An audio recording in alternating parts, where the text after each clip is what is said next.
एक पॅरा वाचला ज्यामध्ये दादांनी सांगितलंय की माझा देवावर विश्वास नाही तेवढा तुमच्यावरती विश्वास ठेवलेला आहे. हे एक वाक्य जरी आपण लक्षात ठेवलं तर दादांच्या कार्याला आपण किती वाहून घ्यायचं हे ठरवायला बरं पडेल.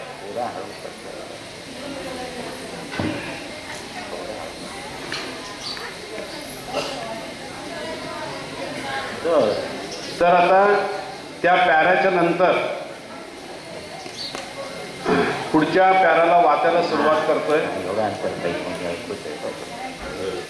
तर आज या शुभमंगल दिवशी तुम्हाला मागायचे काय? गेल्या 30 वर्षात ज्या काही साधन सिद्धतेचा लाभ मला झाला म्हणजे वंदनीय दादांना झाला त्याचा लाभ केवळ माझ्या कुटुंबियांना किंवा माझ्या पिढीतल्या परंपरेतल्या लोकांनाच मिळावा इतका केवळ स्वार्थी हेतू न ठेवता तुम्हा भक्तगणांना मुक्त हस्तानी त्या त्या अवस्थांचा लाभ देता झालो. आता एखादं माझं काहीतरी प्रॉडक्ट असेल तर द्यायचं असेल तरी मी काय मागतो त्यांना रॉयल्टी. रॉयल्टी द्या म्हणतो.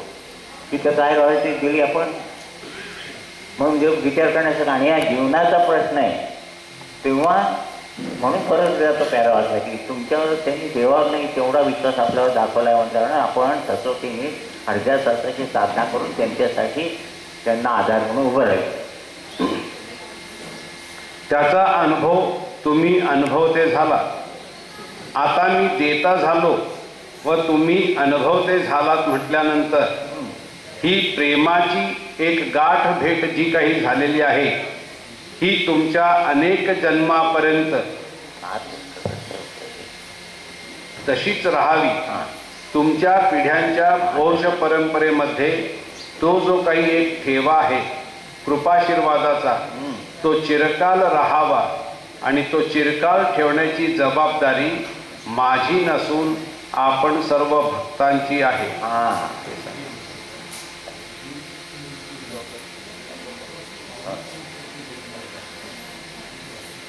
तुमची म्हणजे आपली धर्माची.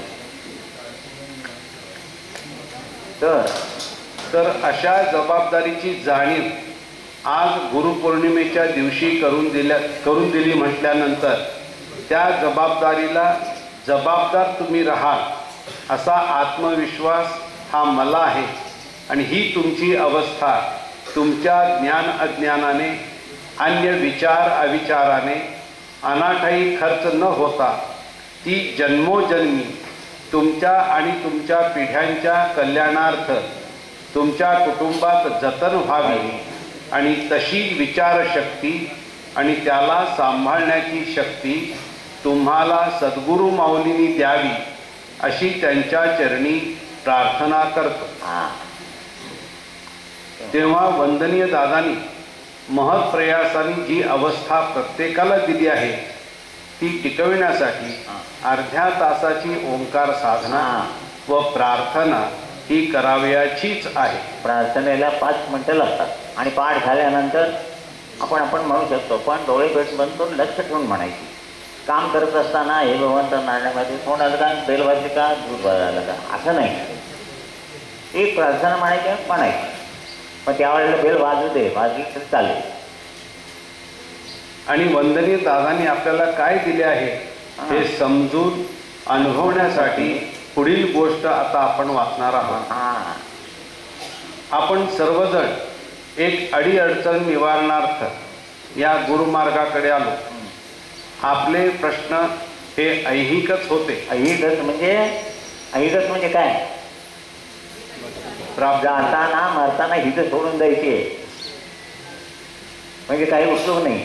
आणि एक दिवस जावं लागणारच आहे नक्की ना. राहायची इच्छा झाली तर राहता येत नाही. मग ते काय जमा करून उपयोग? जमा असं केलं पाहिजे की जे तिकडे घेऊन जाता येईल. आपले प्रश्न हे ऐहिकच होते परंतु श्री गुरूंनी आपले सर्व प्रश्न ऐकून घेऊन आपल्याला काय दिले ह्याचे ज्ञान झाले नाही. परंतु गुरु अज्ञानी नाही. त्यांनी आपल्याला कल्याणार्थ व हितार्थ जो कृपाशीर्वाद म्हणून दिला आहे त्यातून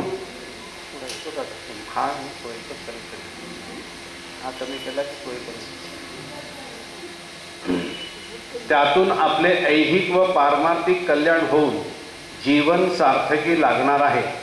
तर काय दिले आहे ते समजण्यासाठी वंदनीय दादांनी सांगितलेली गोष्ट ही पुढील प्रमाणे. तर ही गोष्ट ज्ञानगंगा भाग 1 1982 सालचं संमेलन, पान क्रमांक 156, 57, 58 आणि 59 या ठिकाणी आहे.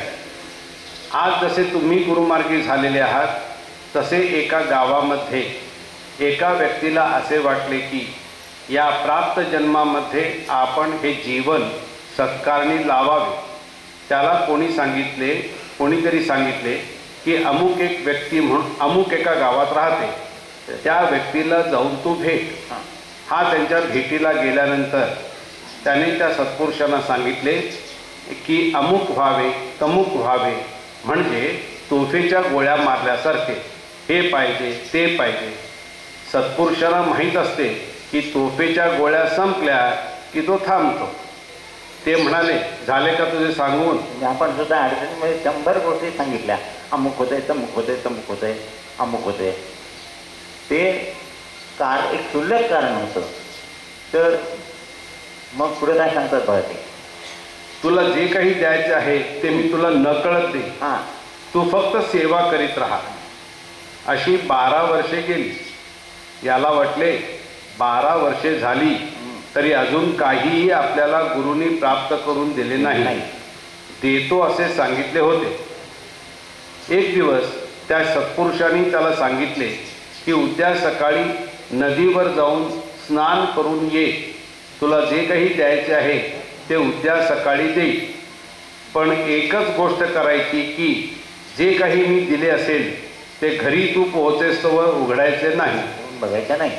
आधी जर उघडलेस तर तुला काही लाभ होणार नाही. असे सांगून एक मोठा दगड कापडात बांधून त्याला दिला. त्याला सांगितले की तुझ्या आयुष्याचे, कुटुंबाचे कल्याण यामध्ये आहे. याला वाटले की 12 वर्षे सेवा केली तर गुरुनी आपल्याला काहीतरी भारीच दिले आहे. तो ना नाणं वजन वाचलं पण उघडायचे नाही असे सांगून गुरुनी त्यांची सगळी पुंजी, म्हणजे त्यांनी जे काही जमा केले आहे ते शेवटी माझ्या हवाली केले. या आनंदात तो निघाला. प्रवास करता करता संध्याकाळ झाली. एका गावात आला. त्याला कळले की इथला जो सावकार आहे तो आलेल्या अभ्यागताचे स्वागत करतो, म्हणून त्याच्या घरी गेला व म्हणाला की मी गावाला चाललो आहे, आजची रात्र तुमच्याकडे राहायला मिळाले तर बरे होईल. पूर्वी आजकासारखी लॉजिंग बोर्डिंग आणि ढाबे वगैरे काही नव्हतं. आता गावात कोण चांगले माणसं असले ते आश्रय द्यायची, तर त्या प्रकार त्यावेळेची गोष्ट आहे. मग तो गेला. तो म्हणाला मला 1 दिवसापूर्वी आज जात्या. तर त्यांच्या घरी ब्रह्मसंबंध होता. आणि मग आता पुढचं वाचा त्या संदर्भात, आजची रात्र तुमच्याकडे राहायला मिळाले तर बरे होईल. ते म्हणाले ठीक आहे. जेवायला खायला घातले, झोपायला अंथरूण घालून दिले. गुरुनी दिलेले ते गाठोडं डोक्याखाली घेऊन हा झोपला. दगड. आता त्या सावकाराच्या घराण्याला असा शाप होता ब्रह्मसंबंधाचा की त्याला होणारे अपत्य जे आहे ते दर 3 वर्षांनी मरणार. म्हणून त्या घराण्याचा वंश जो आहे तो निर्वंश होणार. हा ज्यावेळी सावकाराच्या घरी गेला त्यावेळेला त्या सावकाराचे अपत्य होते ते एकच होते आणि नंतर अपत्य होण्याची शक्यता नव्हती. तो ब्रह्मसंबंध रात्री आला. सावकाराला माहीत होते ही वेळ जी आहे ती आज आलेली आहे. ते नवरा बायको मुलाला आज झोपून रडत आहे आणि हा वाटसरू बाहेर घोरतोय, म्हणजे जो कोणी कृपाशीर्वाद घेऊन आला तो. ते दोघे त्या ब्रह्मसंबंधाला हात जोडून विनवण्या करू लागले की एवढी मुलं बाळं आजपर्यंत तू नेलीस, अजून तुझे समाधान झाले नाही का? एक घराण्याचा दिवा म्हणून एवढा तरी हा जो वंश आहे तो शिल्लक ठेव. ब्रह्मसंबंध म्हणाला, मला जे करणे इष्ट आहे ते मी करणार. ही जी कोणी व्यक्ती ते झोपली आहे त्याच्या डोक्याशी जे गाठोडे आहे तेवढे तू बाजूला कर, म्हणजे मला आत येता येईल. कळतंय ना. सावकाराला वाटले हा असे काय सांगतोय.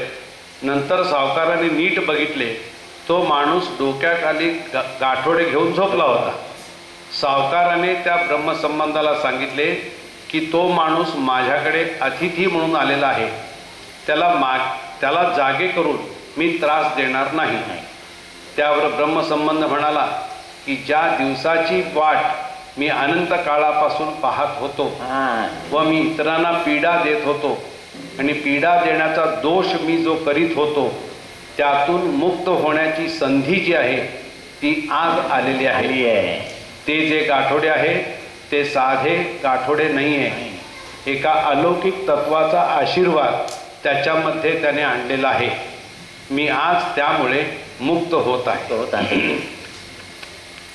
ही रात्री घडलेली घटना त्या वाटसरूला माहीत नव्हती. सकाळी उठून तो जायला निघाला तेव्हा सावकार म्हणाला, असे कसे जाता, तुम्ही माझा वंश उद्धरला. आता या गावामध्ये इतके पीडित लोक आहेत, त्यांचा उद्धार कोण करणार. त्या वाटसरूला त्याच्या सामर्थ्याची कल्पना नव्हती, त्याला त्याच्या गुरुसामर्थ्याची पण कल्पना नव्हती. तो म्हणाला की मी असे काय केले आहे म्हणून तुम्ही असे म्हणत आहात. सावकार म्हणाला, अहो असे कसे म्हणता, रात्रीचा तो प्रसंग काय होता. वाटसरू म्हणाला, अहो कसला प्रसंग आणि कसलं काय. आणि नंतर तर सबंध गावामध्ये ती वदंता झाली. सर्वांनी त्याला घरी बोलावले, गावभर त्याचे नाव झाले. मोठे संत पुरुष आपल्या गावात आले आहेत म्हणून त्याचा सत्कार समारंभ सुरू झाला. 4 दिवस झाल्यानंतर वाटसरू जायला निघाला. सावकार अगदी रडकुंडीला आला आणि म्हणाला, माझी इस्टेट आहे, नाहीतरी त्याची वाताहत लागली असती, तर माझ्या इस्टेटीतला अर्धा भाग जो आहे तो मी बक्षीसपत्र करून तुम्हाला दिलेला आहे. तुमच्या घराण्याच्या पिढ्या ज्या आहेत त्या आनंदात सुखसमाधानात राहतील, तर हे अर्ध्या इस्टेटीचे माझे बक्षीसपत्र घ्या.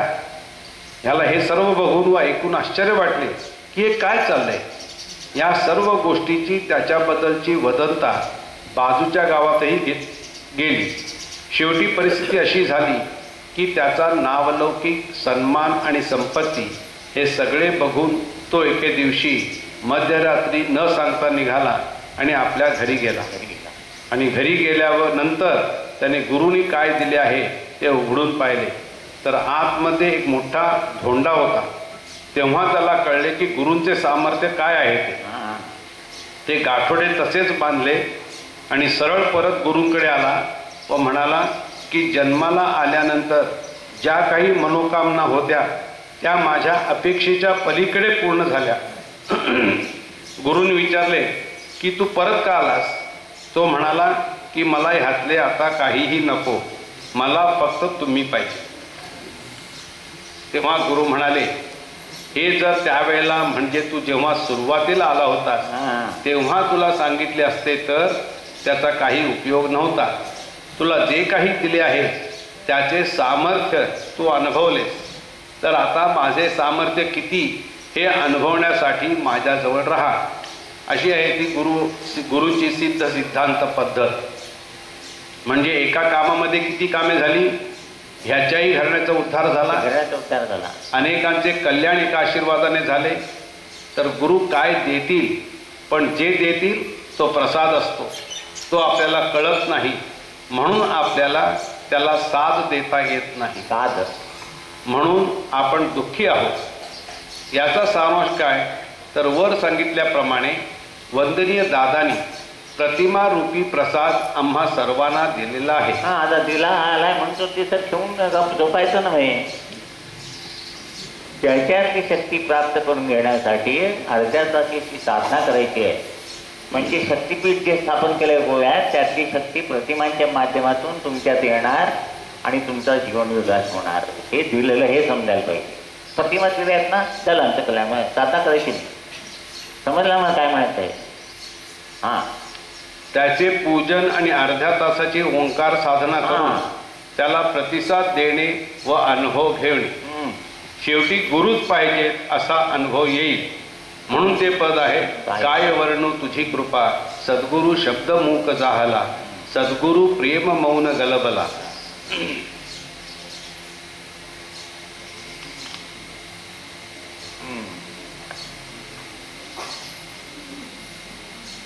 तर आता सद्गुरुनाथ दादा यांच्या गुरुमार्गातील दीक्षांच्या बद्दल आपण ऐकणार होतो. इतका तितका वेळ तथागतीला प्रतिमांचं महत्व ऐकलं, कार्यासंबंधी माहिती ऐकली. तर जन्माला येण्यापूर्वी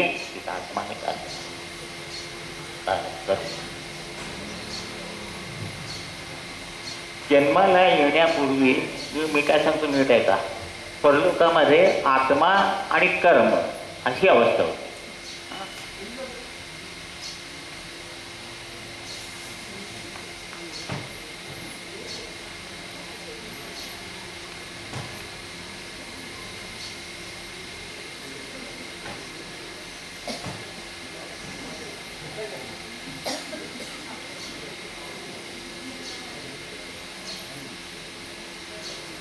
आधी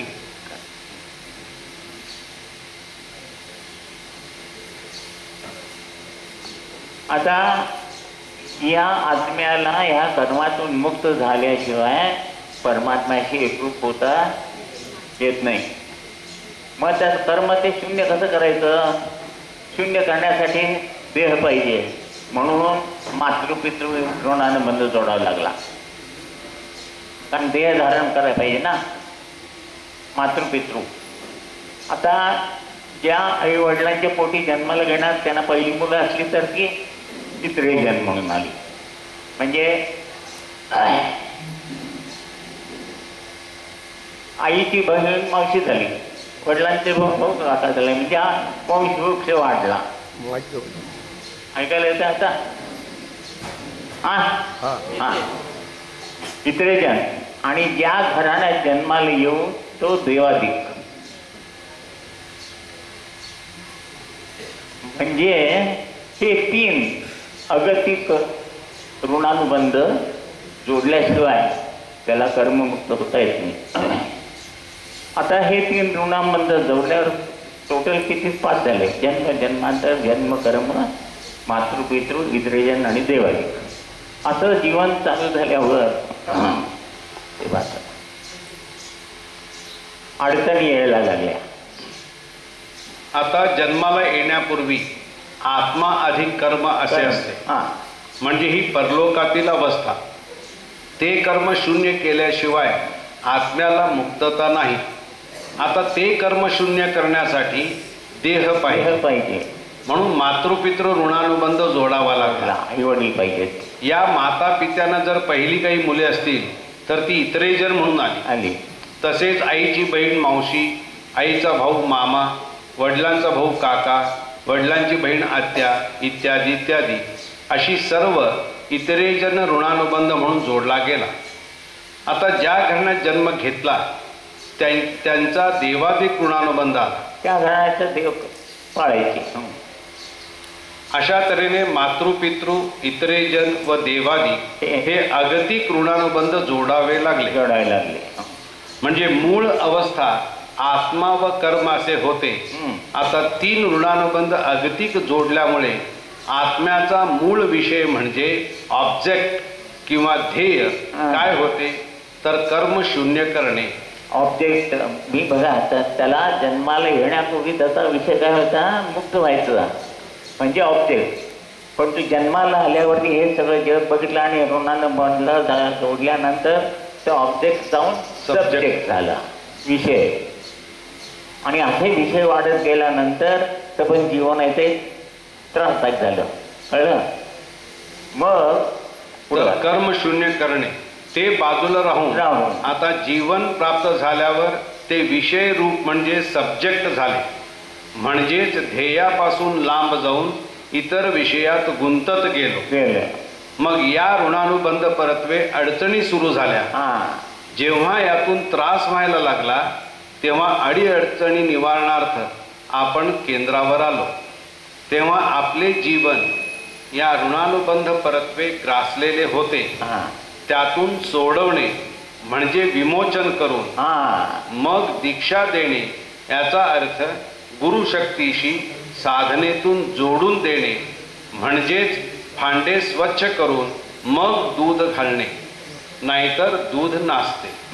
आता बाहेरच्या मार्गात विमोचन का नाही ते सांगतो तुम्हाला. विमोचन म्हणजे तुमच्या समजा 10 लोकांना कर्ज आहे आणि त्याला मी जामीन राहिलो, त्यांनी नाही फेडलं तर कुणाला फेडायला लागतं? जामीनदाराला. आता इतक्या सगळ्या भक्तांचं त्यांना जामीन राहायचं आणि फेडायचं म्हणजे किती अवघड आहे काम. तर बाहेर विमोचन नाही आहे. दादा एक गोष्ट सांगायची, पुण्याला बिडकर महाराज म्हणून होते आणि ते त्या मुळामुठी नदीच्या तिथं ध्यानाला बसायचे. ते संध्याकाळी 7:30-8च्या सुमाराला एक मनुष्य आला आणि तो जीव देणार होता, कारण त्याला 60 वर्ष आणि त्याला मूळव्याधीचा त्रास होता आणि सारखं त्या रक्त येतं. ते नोकरीला जाताना तिथे बँडेज ठेवून रोज बांधायचं नाही, रोज कटकट नको म्हणून तो जीव द्यायला आला. तर हे ध्यानाला बसलं, ते आवाज आला ना, म्हणून त्याला विचारले काय इथं काय करतोस, कशाला आलाय?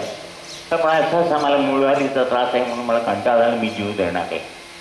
याने 2 मिनटं विचार केला आणि म्हणजे तसं करू नको, खालनं पाणी घेऊन ये आणि तुझी पाणी माझ्या हातावर सोड आणि तुझी व्याधी मला दे आणि तू जा. त्यांनी तसं केलं आणि तो गेला, तो व्याधीमुक्त झाला. यांनी पुढे 30 वर्ष भोगली. लक्षात आलं? आता एवढे सगळे लोक आलेले, त्यांचे काय काय असतील त्या सगळ्या दादांनी घेतलं. दादांची अवस्था काय झाली असेल, पण त्या मार्गामध्ये त्यांच्या मागे 3 पंथ असल्यामुळे त्यांना तेवढं सामर्थ्य होतं. म्हणून सर्वांसाठी वंश विमोचन 21 वर्ष केलं. ते सुद्धा गोपटे गुरुजींना विचारून. गोपटे गुरुजी म्हणजे तिथले प्रख्यात हे होते दशग्रंथी ब्राह्मण. त्यांना बोलवलं आणि दादा म्हणाले सामुदायिकरित्या हा वंश विमोचनाचा विधी करता येतो का? ते म्हणले माझ्या वाचण्यात काही नाही आलं. त्याबरोबर लगेच हाजीबाबांचा संचार झाला दादांच्यात आणि त्यांनी सांगितलं दोघेदात अमुक त्या पानावर अमुक एका रुचीमध्ये हे आहे. मग लगेच त्यांनी ते काढून बघितलं आणि म्हणे हो असं आहे. आणि म्हणाले एवढे ज्ञानी आहेत. आणि मग ते प्रत्येक कोकणाचं ब्राह्मण येणार नाही, पण ते हाजीबाबांच्या डोंगरावर पहिले 5 विमोचनाची हवनं करायला गेले आणि मग बाकीची उरलेली सगळी गोवा केंद्रावर मुंबईच्या केंद्रावर झाली. आणि ती 21 वर्ष वंश विमोचन केल्यामुळे आपले सगळे जे परलोकात अडकले होते ते सगळे मुक्त होऊन 4थ्या लोकांना गेले. एवढं अवघड सगळं काम दादानी केलं वंश विमोचन. तर तेव्हा आपले जीवन ऋणांबंधात घातलेले होते, त्यातून सोडवणे म्हणजे विमोचन याचा अर्थ मी सांगितला. आणि म्हणजे त्या बिडकरने त्यांनी घेतली आणि त्याने 30 वर्ष भोगली आणि नंतर मग ते गेल्यानंतर त्यांच्याबरोबर ती व्याधी निघून गेली. समजलं ना मला सांगायचं काय अर्थ? बाहेर विमोचन नाही म्हणून हा मार्ग सर्वश्रेष्ठ आहे.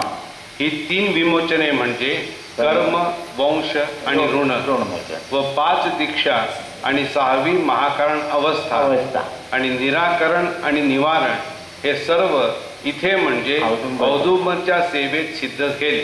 निराकरण म्हणजे तात्पुरतं आल्यावर सांगतो ते, आणि निवारण म्हणजे कायमचं. ते साधना करायला लागला की कायमचं निवारण होतं, म्हणून तुम्ही साधना करायची आहे. आणि तुम्ही का करायची आहे? तुम्ही जेवण माझं पोट भरणार नाही. तुमची भूक भागण्यासाठी तुम्हीच जेवलं पाहिजे. तसं बाहेर सांगता तुम्ही 10,000 रुपये द्या तुमच्यासाठी आम्ही जप करतो. ते सगळं बंडल आहे. तेव्हा आपण कामकाजासाठी आल्यावर निराकरण म्हणून जे सांगितले जाते त्यातून हळूहळू हे कार्य होतं. आपले जीवन विकसित होते आणि जे जन्माला येण्याचे कारण आहे त्या कारण परत्वे जीवन ईश्वरमय होते व ते माध्यम ईश्वराच्या कार्यार्थ वापरता येते. म्हणून वंदनीय दादांनी आलेल्या कोणत्याही भक्तास फुकट न घालवता सर्वांना विकसित करून त्यांचा सहभाग ह्या कार्यात कसा होईल हे पाहिले आणि तसे केले. म्हणून प्रत्येकाने साधना व प्रार्थना नित्याने करणे आणि वंदनीय दादांच्या कार्याला हातभार लावणे.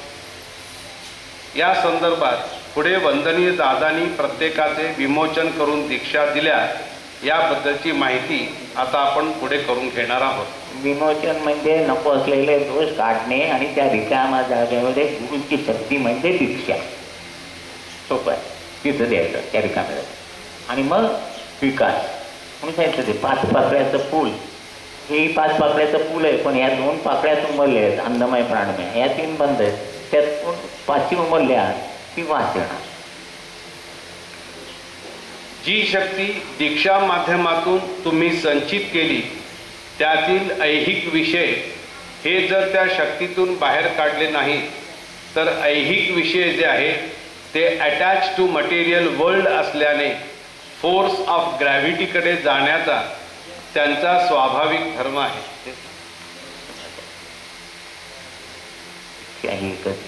तर त्याप्रमाणे दीक्षा ही एकच दिलेली आहे. त्या घेतलेल्या दीक्षापर्त्वे मार्गदर्शन करून तुमच्या माध्यमाचा इष्ट विकास व्हावा यासाठी ज्या ज्या काही सोप्यात सोप्या आणि सुलभ अशा साधना पद्धतीने तुमच्या नकळत जसा तुमचा दैहिक विकास होत गेला तसे त्या विकसित अवस्थेला ती दीक्षा असे निरनिराळ्या नावाने तुम्हाला सांगितले आहे. नाहीतर उद्या बाहेर जाऊन सांगत बसू नका की आमचे गुरु 6 दीक्षा देतात. दीक्षा एकच, तिचे 6 भाग करून दिले. त्या व्यक्तीचा इष्ट विकास होत आहे किंवा नाही हे अवलोकन करीत मला राहावे लागते. मी दिलेल्या दीक्षेपर्यंत त्या दीक्षेला पोषक अशा आचार विचारांनी या दीक्षेतून तुम्ही काही प्राप्त करता की नाही हे मी पाहत होतो. आतापर्यंत तुम्ही 5 दीक्षा, उपासना दीक्षा, नामस्मरण दीक्षा, अनुग्रह दीक्षा, गुरु दीक्षा, कारण दीक्षा याबाबत थोडक्यात माहिती करून घेतली. पण या 5 दीक्षा म्हणजे काय आहे? पूर्वापार आपण देवतांचे पूजनामध्ये पंचामृताचा समावेश करीत आहोत. पंचामृत पूजनामध्ये दूध, दही, मध, साखर आणि तूप या एक घटकामध्ये जे जे गुणधर्म आहेत ते एक आपल्या कोशात धारण व्हावे व ते पंचकोश एकरूप होऊन तुमच्या माध्यमाचे पंचामृत व्हावे अशी ही पंचामृत पूजेची योजना आहे. तीच परंपरा आपल्या या दीक्षांत विधीमध्ये आहे. 5वी दीक्षा कारण दीक्षा जी आहे हे तूप आहे. तुम्ही गुरुमार्गी आहात व तुम्ही ही कारण दीक्षा जगाला ज्ञान देण्यासाठी व जगाचे दुःख निवारण करण्यासाठी प्राप्त करते झालेले आहात अशी सद्भावना तुमच्या ठिकाणी निर्माण व्हावी म्हणून मी तुम्हाला या पंचामृतातील 5 घटक पदार्थ व त्यांचे गुणधर्म आणि या 5 दीक्षा 5 पदार्थाप्रमाणे कशा आहेत ते सांगतो. पहिलं काय करतो आपण? दूध ही म्हणजेच नामस्मरण दीक्षा. दूध हे सेवन केल्यानंतर मनुष्य पुष्टतुष्ट होतो, प्रतिकार शक्ती प्राप्त करतो. तसे तुम्ही जे कर्माधीन अवस्थेमध्ये दुःखी होतात त्या कर्मातले जे काही दोष होते त्याचा प्रतिकार करण्याचे सामर्थ्य तुमच्यात नव्हते. अशा वेळी नामस्मरण जे आहे ते दूध आहे. ते नित्याने करून तुमच्या या काया वाचा मनामध्ये त्या कर्माला प्रतिकार करण्याचे सामर्थ्य तुम्ही प्राप्त करून घेतले. नंतर दही म्हणजे उपासना दीक्षा. दही काय करते तर दुधात थोडेसे घातल्यावर त्या दुधाला आपल्यासारखे करते. तसे तुम्ही ही जी उपासना आहे ती करायला लागल्यानंतर संपूर्ण कुटुंबाचा त्यात समावेश झाला. दही म्हणजे आपल्यासारखे करणे. आपण सारखे करीत तात्काळ नाही काळ वेळ आला हे कार्य या दीक्षेने केले. त्यानंतर मध म्हणजे अनुग्रह दीक्षा.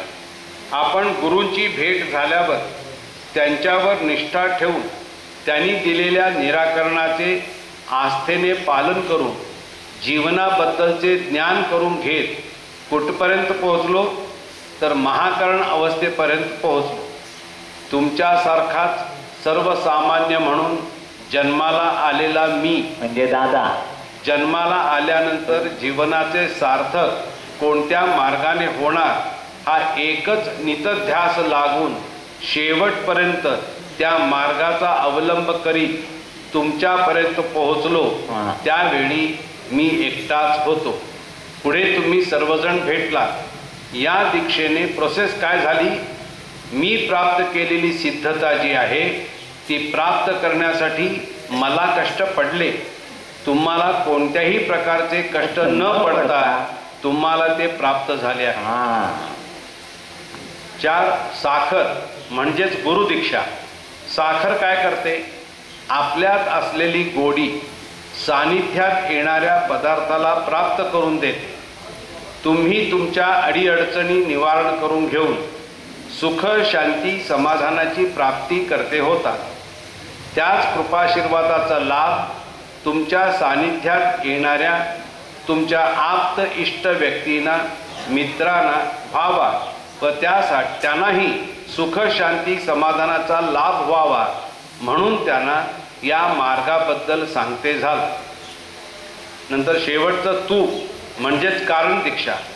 प्राप्त जीवनातील अनेक दोष गुरुकृपेने निवारण होऊन शुद्ध असे तुमचे जीवन सद्गुरुरूप करून साकार केले.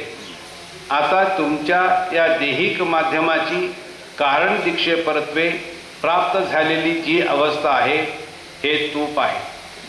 हे एवढे आपण जे प्राप्त केले ते स्वतःसाठी. आता या कारण अवस्थेनंतर महाकारण अवस्था आहे. जो आत्मा विषय वासने परत्वे जन्माला येण्याला कारण झाला तो आत्मा आता ब्रह्मानंदामध्ये चैतन्यमय अवस्थेत म्हणजेच महाकारण अवस्थेत गेल्यानंतर मला या जगात इतरांसाठी काही करायचे आहे अशा शोधात निघाला. जोपर्यंत तुम्ही इतरांसाठी काही करत नाही तोपर्यंत तुमचं जीवन सार्थक होत नाही. आपण काय आपलंच बघतो. आता आंब्याचं झाड 1000 आंबे लागले त्यातलं आंबे किती खात होतो. त्याच्यामध्ये हलती त्याला काय घालतात? शेणखत. ते वाईट शेणखताचा गुण येतो का तिचा? मग आपण काय शिकायचं आहे? वाईट ते देऊन ते चांगलं देतो. आपण काय करतो? वाईट देऊन चांगलं एक्सपेक्ट करतो. म्हणजे निसर्गाच्या विरुद्ध वागतो. तसं निसर्गात म्हणून दादा नेहमी म्हणायचे कुठेच जायला नको तुम्हाला. बाजूला निसर्ग आहे तोच गुरु आहे. तो तुम्हाला ज्ञान देतोय. पण तिकडे कोणाचं लक्ष नाही आहे. हे शिकायचं आपण. आता त्याला जे आवश्यक सामर्थ्य आहे ते सद्गुरु कृपाशीर्वादाने प्राप्त होण्यासाठी ह्या सर्व दीक्षा आहेत. ह्या दीक्षापरत्वे तुमच्या ह्या काया वाचा मनाचे पंचामृत झाले. पंचामृत म्हणजे संपूर्ण गुरुमय तत्व जीवनीश्वरमय पंचामृत म्हणजे तत्व. ह्या सर्व 5 दीक्षा या महाकारण अवस्थेमध्ये एकरूप होतात. कशासाठी? तर इतरांच्या कल्याणासाठी तुमचे माध्यम उपयोगी पडण्यासाठी. तुम्ही काही करू नका. तुम्ही फेरी मारून आलात मगाचपासून मी सांगतोय. एक फेरी मारून आलात तर तुमच्या बघण्याने बोलण्याने स्पर्शाने आणि चालण्याने ती शक्ती सगळीकडे प्रवाहित होते तुमच्या नकळत. आणि काय द्यावं गुरुनी. पण त्यासाठी तुम्ही साधना करायची आहे बस.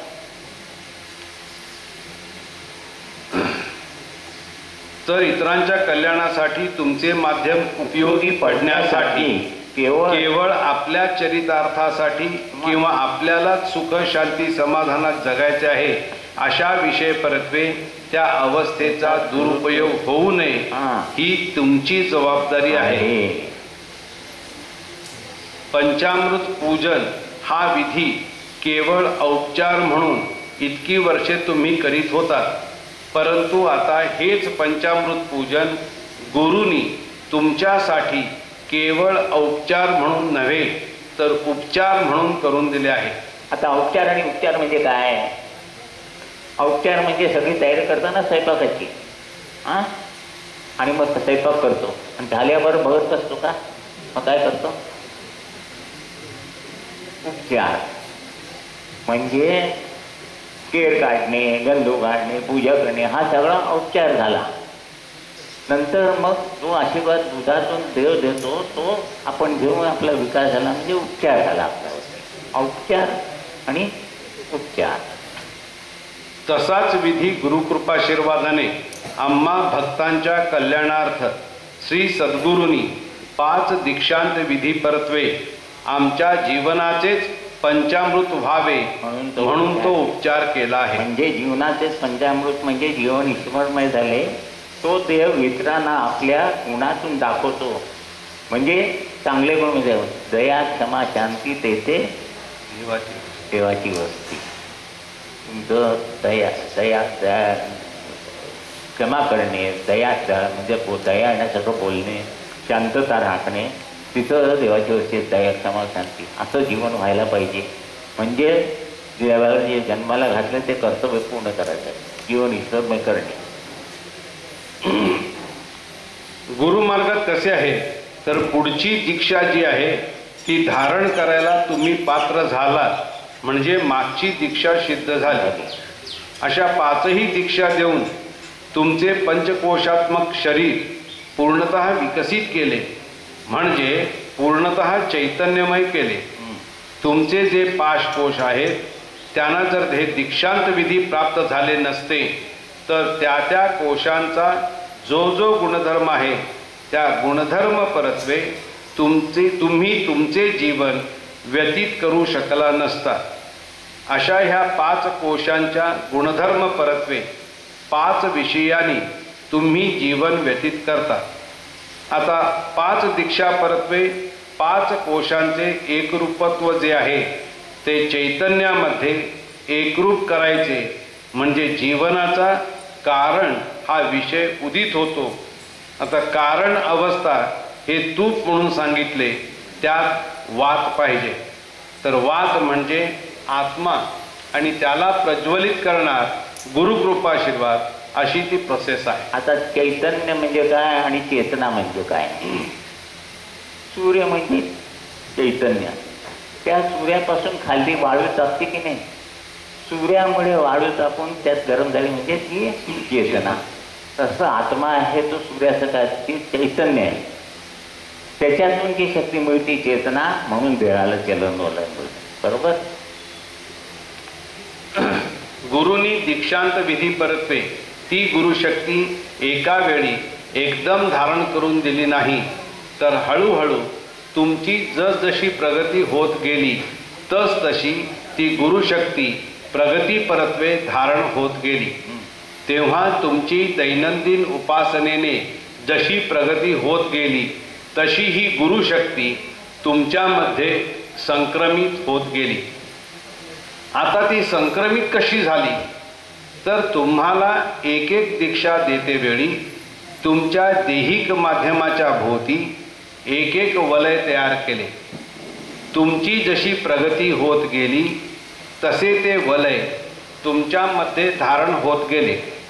अशी पूर्णतः कारण दीक्षेपर्यंत 5 वलये धारण झाली.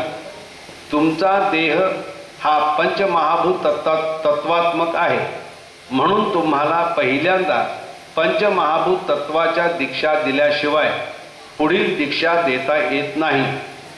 देहातील या 5 तत्वांना 5 दीक्षा देऊन गुरुनी गुरुमय जोपर्यंत केले नाही तोपर्यंत तुम्ही गुरुमय होत नाही किंवा तुमचे काया वाचा मन हे साकार होत नाही.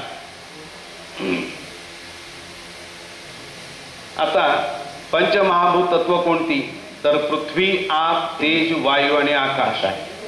ह्याची स्थानं कोणती तर पृथ्वीचं नाभी, आपाचं हृदय, तेजचं कंठ, वायूचं ललाट आणि आकाशाचं हे ब्रह्म.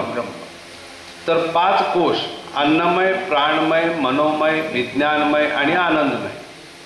तर याला 5 दीक्षा, उपासना दीक्षा, नामस्मरण दीक्षा, अनुग्रह दीक्षा, गुरु दीक्षा आणि कारण दीक्षा. दीक्षा 5 दिसल्या तरी कार्य एकच, जन्म कारण हे कार्यान्वित करणे. उपासना दीक्षा आत्म्याला जन्म मरणाच्या फेऱ्यातून बाहेर काढून धर्म ही अवस्था प्राप्त होण्यासाठी ही दीक्षा आहे. म्हणजेच उमगले जन्माचे कारण. म्हणून तुम्ही दर जन्मामध्ये प्राप्त परिस्थितीमध्ये समाधानी राहायचंय पण राहत नाही. त्याची जी आत्मा सांगितले ते कर्म त्या कर्मामध्ये वाढत करतो. म्हणून मी सांगितलं मगाशी आत्म्याला जन्म घेण्याच्या पूर्वी विषय वेगळा होता, ऑब्जेक्ट. त्याचं ध्येय वेगळं होतं. जन्माला आल्यानंतर हे सगळं जग बघितल्यानंतर त्या कर्मामध्ये शून्य करण्याऐवजी काय केलं आपण, वाढ केली. असं दर जन्मात वाढ करत करत शेवटी नकोसं जीवन झालं आणि अडचणी परत झालं. तेव्हा गुरूंची भेट झाली आणि मग गुरुनी मग त्यातनं कर्ममुक्त आपल्याला चालू केलं. समजलं? तेव्हा गुरु भेट झाल्याशिवाय, गुरु इथं केल्याशिवाय तुम्हाला चौथ्या लोकात जाता येत नाही. देव तुमच्या कर्मात हात घालत नाही. देव सांगतो मी आशीर्वाद दिलाय, तुझं कर्म तू धुवून घे. म्हणून गुरु केल्याशिवाय मुक्तता नाही. गुरुनी दीक्षांत विधी परत्वे ती गुरुशक्ती एका वेळी एकदम धारण करून दिली नाही, तर हळूहळू तुमची जसजशी प्रगती होत गेली. चालेल, हे तत्व सांगतात. हे वाचायचे. दीक्षा 5 दिसल्या तरी कार्य एकच, जन्म कारण आहे नुसार. आता उपासना दीक्षाबद्दल सांगितलं. आत्म्याला जन्म मरणाच्या फेऱ्यातून बाहेर काढून धर्मी अवस्था प्राप्त होण्यासाठी ही दीक्षा आहे, म्हणजेच उमगले जन्माचे कारण. दुसरी नामस्मरण दीक्षा. नीट आहे का? मागच्या 42 पिढ्यांचा उद्धार व पुढील 42 पिढ्यांची तरतूद करण्यासाठी, भविष्य घडविण्यासाठी ही दीक्षा आहे. नामस्मरण दीक्षा. जन्माला येऊन प्राप्त म्हणायचं असतं. उगीच काहीतरी विचार करत बसायचा नाही. वेळ मिळाला की म्हणायची सवय लावा. म्हणजे म्हातारपणी वेळ कसं जातो असं म्हणायची पाळी येणार नाही. ती सवयच लागली पाहिजे. ओम श्री साई नमः, ओम श्री साई नमः. टी व्ही कथा बघायला मिळेल, उपास कधी खिचडी कधी खायला मिळेल, संकष्टीमध्ये सांगते रात्री चंद्रोदय कधी होईल आणि मोदक कधी खाणार. मोदकचा अर्थ किती छान सांगितला आहे दादानी. मोदक, मोदक, मोद म्हणजे काय?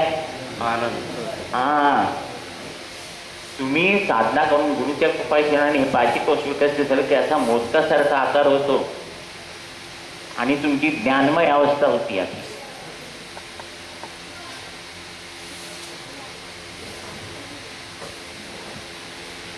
बरोबर आहे. मग चंद्रोदय कशाला बघायचं? चंद्रोदय व्हायच्या त्यावेळी खाल्लं तर काय गणपती येऊन सोंडा लावून आणायचा? ही ज्ञानमय अवस्था झाल्यावर ती ज्ञान, आता मी सांगतोय ते तुम्हाला ऐकून बरं वाटतंय, ते ज्ञान त्यांना सांगून त्यांच्या जीवनामध्ये आनंद निर्माण कर, असा मोदक गणपतीला आवडतो. किती सुंदर अर्थ आहे. आणि आपण काय केलं, ते पुण्याला किती प्रकारचे मोदक मिळतात. माव्याचे मोदक वेगळे, मोदक दुसऱ्यांना जीवनाचा अर्थ सांगून त्यांच्या जीवनात आनंद निर्माण कर, असा मोदक गणपतीला आवडतो. जन्माला येऊन प्राप्त जन्माचा उद्धार करण्यासाठी ही नामस्मरण दीक्षा आहे. त्यानंतर अनुग्रह दीक्षा. देवदेवतांचे ऋण फेडण्यासाठी ही दीक्षा आहे. नवस बोलायची. गणपतीला 11 संकटच्या करीन, 2-3 संकटाचं काम नाही झालं ते सोडून द्यायचे. पण उरलेला 9 संकटच्या गणपती सोडत नाही तुम्हाला. हा देवाधिकाचा ऋणांना बंध. नवस किती केलं बोललेलं असतात आणि ते विसरून जायचे. ही दीक्षा सद्गुरूंच्या अवस्थेपर्यंत जाण्याची दिशा दाखवते. आपणासारखे करीती तत्काळ. चौथी गुरुदीक्षा. पारमार्थिक दिशा दाखवण्यासाठी ही दीक्षा आहे. कुलधर्म कुलाचार करूनही तो देवदेवतांपर्यंत पोहोचत नव्हता. तो पोहोचवण्यासाठी योग्य दिशा या दीक्षेमार्फत गुरूंनी दाखवून दिली. आता कुलधर्म म्हणजे काय? पटपट बोला. कुलधर्म म्हणजे काय, कुलाचार म्हणजे काय आणि कुलोपासना. कुलधर्म कुलाचार कुलोपासना करत होतात ना, होतात का नाही? झोप आली. किती आहेत पोटं? नक्की का? कुलधर्म हा 25% आहे. देवदेवतांची धूप, गंध, फूल, धूप, दीप, नैवेद्य, पंचोपचार पूजा करायची. आणि त्यांनी दिलेला आशीर्वाद आपण धारण करून करण्यासाठी 75% कुलाचार आणि कुलोपासना आहे. कुलाचार म्हणजे काय? कुलातल्या माणसांनी करण्याचं आचरण. आता आपण डंबेल्सनी खेळ खेळतो की नाही, शरीरात शक्ती येण्यासाठी, म्हणजे अर्थ ना, तसेच सगळी घरातली कामं व्यवस्थित करणे आणि ती शक्ती आचरणाने आपलं ध्यान करायचे. मंगळगौरीच्या वेळी खेळ खेळायचे सुद्धा ते सुद्धा त्याच्यातच आहे. ती देवी जी आशीर्वाद देते ते नाना तऱ्हेचे खेळ खेळून ती आपलं धारण करायची आहे. आणि जेव्हा तुम्ही फुगडी खेळता ती नारायण अवस्था आहे. दोघी अशा धरून गोल घेतात की नाही, येतो ही नारायण अवस्था.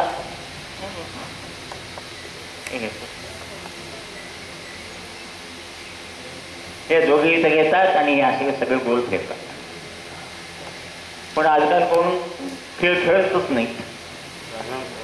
म्हणजे प्रत्येक ज्या विधीतून काहीतरी पैसे धारणा करून तुमचा विकास व्हावा हा उद्देश प्रत्येक विधीमागे होता. ते सगळे विधी होत झाले म्हणून दादांना विचार करावा लागला, खालती घ्यावं लागलं आणि मग एकच साधना करा असं सांगावं लागलं. आता 5वी दीक्षा कारण दीक्षा. आपण ज्या कारणासाठी जन्माला आलो आहोत ते आत्मसात करून लोक कल्याणाचे कार्य आपल्या हातून व्हावे यासाठी ही दीक्षा आहे. आता लोककल्याण म्हटलं इथे आणि आपण इतर वेळेला काय म्हणतो जगत कल्याण. म्हणजे काय जगत कल्याणासाठी हॉल आहे तुम्हाला, हे जग दिसतंय. लोक कल्याण म्हणजे सप्त लोक. आता चौथ्या लोकात तुम्ही पृथ्वी सोडल्यावर लगेच पहिला लोक आहे तो भू असायला पाहिजे होता, पण त्याच्यामध्ये काय आहे पिशाची योनी. ते तुमचे साधनेमधून मुक्त होऊन चौथ्या लोकात फेकले जातात. ते कार्य काय झालं सप्त लोकात. कारण दीक्षेपर्यंत सप्त लोकांचं काय इह लोकातलं कारलं तुम्ही जे हॉल आहे तिथं गेलात की त्या लोकांनी विड्या सुपारी लावले की हे लोकांसाठी कामकाजासाठी हॉल आहे आणि तुमचे वैयक्तिक तुम्ही साधना करते ती परलोकासाठी आहे. समजलं. पुढील काळात तुम्ही लोकांना सांगितले बघा की धोतर नेसून आरती करून जानवे बदलून ओंकार कर, आचमन कर, पूजा कर, अमुक कर, तमुक कर, तर कोणीही येणार नाही. ते शक्य होणार नाही. तर त्या काळाचा विचार करून येणाऱ्या पुढच्या काळाची योजना आज करायला पाहिजे. प्रत्येकाला तुम्ही नारळ व दीक्षा देऊन उद्धरायचे ठरवले तर किती लोक नारळ घ्यायला तयार होतील? कोणी तयार होणार नाही. आणि जर तयार झाले समजा 1000 लोक कामकाज चाललंय तर तुम्ही काय 1000 नारळ नोकरी धंदा केव्हा करणार? 1000 लोकांचं कामकाज करतं संध्याकाळ होईल. पूर्वीच्या काळापासून तुम्ही ऐकत आला आहात की गुरु 5 प्रकाराने दीक्षा देतात. 1 शब्दाने, 2 स्पर्शाने, 3 दृष्टीने, 4 वाणीने आणि 5 रस माध्यमाने. म्हणजे आपण चहा प्यायचा आणि तो प्यायला चालला द्यायचा. तर पुढील काळ असा आहे की तुम्ही झांज घेऊन बसला आहात म्हणून आरतीला तुमच्या शेजारी लोक येऊन बसतील असे नाही. त्यांच्या मनामध्ये जागृती होऊन आपण अमुक एक गोष्ट करावी अशी त्याबद्दल उपरती होईपर्यंत तुम्ही सबुरी ठेवली पाहिजे. त्यांच्यातील असे स्थित्यंतर हे त्याला दीक्षा दिल्यानंतर त्याच्या नकळत होणार आहे. तुम्ही प्रथम आलात तेव्हा तुम्हाला मी सांगितले होते का की मी दीक्षा देतो म्हणून? पण तुम्ही आरतीला साधनेला येऊ लागला. आता भवितव्यात तुम्हाला तेच करायचे आहे. आता दीक्षा परत्वे साधना करीत असताना तुमची माध्यमे गुरुशक्ती धारण करतात. त्यामुळे तुमचा जो पंचभौतिक देह आहे त्यातील 5 तत्वांपैकी 1 तत्व प्रधान असते. त्या प्रधान तत्वाला दीक्षा माध्यमातून गुरुशक्ती जोडली की ते तुमचे प्रधान तत्व सजीव झाले व ते सजीव झाले की ते अन्य 4 तत्वांना सजीव करते व तुमची जी पंचमहाभूत तत्वे होती ती स्थूल होती ती आता सजीव झाल्यामुळे सूक्ष्म झाली